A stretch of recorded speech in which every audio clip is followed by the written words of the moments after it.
Ụta dị na nwa. Ụdara mmecha m.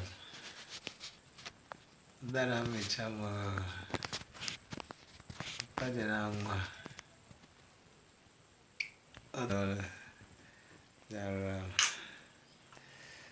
Yarụrụ ala. Yarụrụ ala. Kwa ihe egbu n'obodo a. Igbugo m. Igbugo m. Imecha m ya nlọ Ọnịcha na-amazi jigijigi.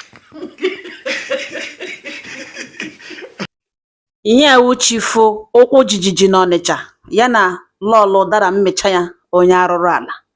Lewenụ nwaanyị ọma, nwaanyị ọma, nwaanyị na mma. Lewedelenụ nne ụmụaka nwere future. Nwaanyị akọwala ịntanetị into two ya na nwoke nọ here.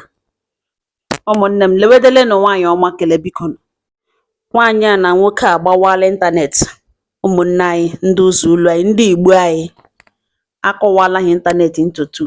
Ndị youth eturu nne chief gaa n'ụlọ ya kemgbe ihe ekwere mee wasị enwebe onye ma ebe ọ nọ. Onye ahụ ga nwunye nwe onye o sendịrị. Ịjụọ ya jụrụ atọpụrụ ha ọnụ. Nwaanyị ekwechiri n'oshi ike n'ụlọ di ya.